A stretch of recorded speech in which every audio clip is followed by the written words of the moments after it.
महाकालेश्वर की रची हुई एक अद्भुत दुनिया, धरती के सीने में दफन नाग भवन, इंसान की पहुंच से दूर। ये है छुपा हुआ बेशुमार दौलत का एक खजाना, और इसके रक्षक हैं महाकालेश्वर के नाग और नागिन। ये हर वक्त अपने फन उठाए इस अनमोल खजाने की हिफाजत करते आ रहे हैं। नाग नागिनों की दुनिया के ये हैं सरताज, महानागराज शेषांक।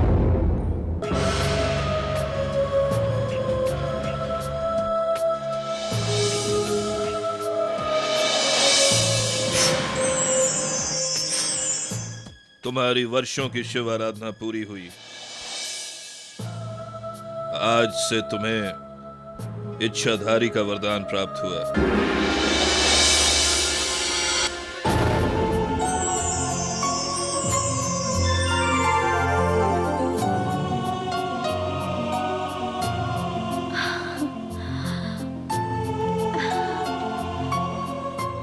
अब तुम कल्पना करते ही किसी भी इंसान का रूप धारण कर सकती हो।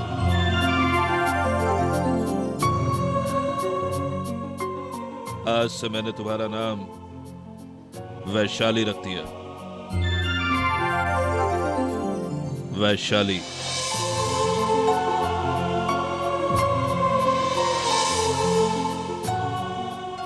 महानागराज शशांक, आपसे एक विनती है। कहो वैशाली, क्या कहना चाहती हो? मैं धरती के सीने पर जाकर वहां की दुनिया देखना चाहती हूँ। मैंने इंसान का रूप लिया है, अब मैं इंसानों से मिलना चाहती हूँ। ये भयानक भूल तू कभी ना करना, वरना तुझे बहुत पछताना पड़ेगा। ऐसा क्यों शशांक बाबा? तुझसे पहले भी कुछ और नाग और नागिनों को यह इच्छाधारी वरदान प्राप्त हुआ था, पर वो जिद करके धरती की पीठ पर जा पहुंचे।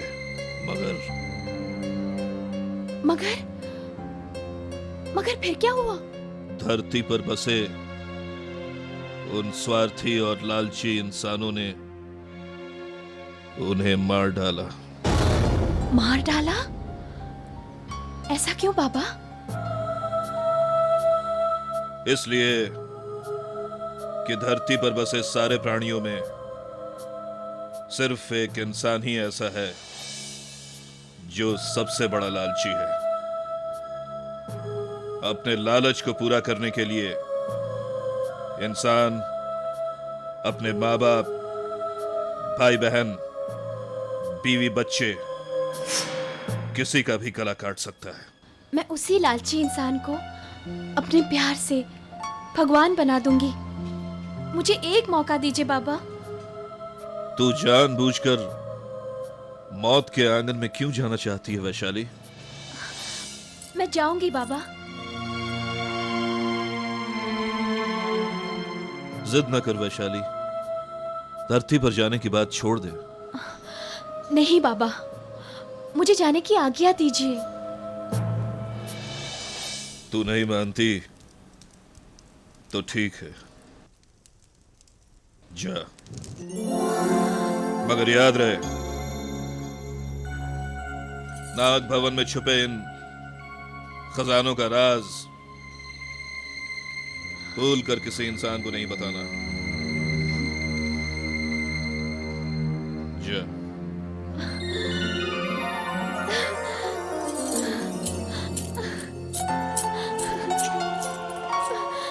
और सुन, तुझे सिर्फ इच्छाधारी का ही वरदान नहीं मिला है, बल्कि तमाम शक्तियों की विरासत भी मिली है। शिव के तीसरे नेत्र की अग्नि भी तेरी नीली आंखों का हिस्सा बन गई है। तू अपनी नीली आंखों से जिसे चाहे जलाकर भस्म कर सकती है, और इसका इस्तेमाल सिर्फ बुराई का खात्मा करने के लिए है। अच्छा बाबा, मैं चलती हूँ। महाकालेश्वर तेरी रक्षा करे।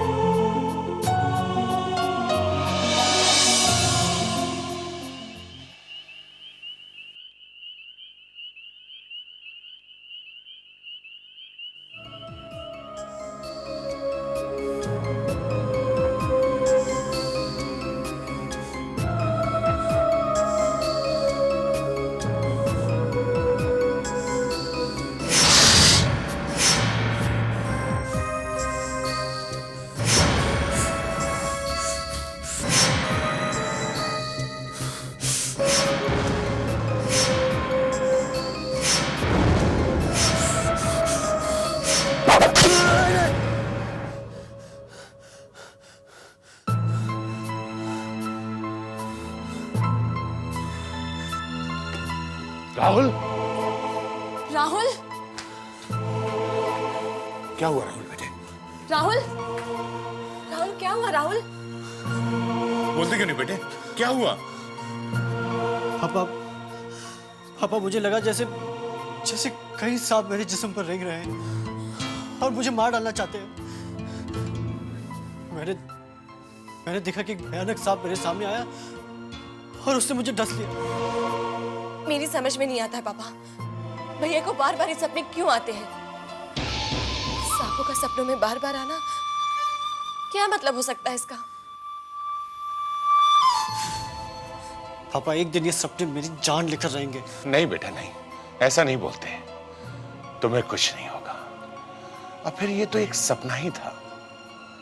सपने इंसान की सोच का नतीजा होते हैं बेटा। भैया, पापा ठीक कह रहे हैं, तुम्हें सांपों के बारे में नहीं सोचना चाहिए। मैं कहाँ सोचता हूँ नेहा, मैं कहाँ सोचता हूँ। लेकिन जब भी मैं अपनी आंखें बंद करता हूँ तो लगता है जैसे जैसे अंधेरे में एक एक करके कई सांप मेरी तरफ बढ़ रहे हैं और मेरे जिस्म पर रेंग रहे हैं और मैं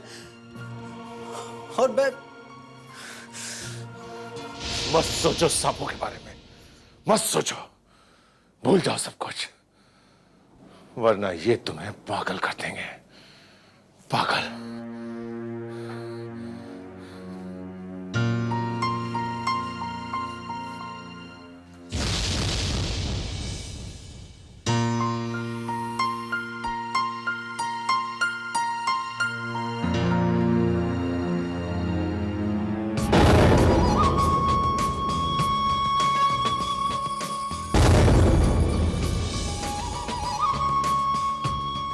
भांजे, तुमने राहुल के चीखने की आवाज सुनी?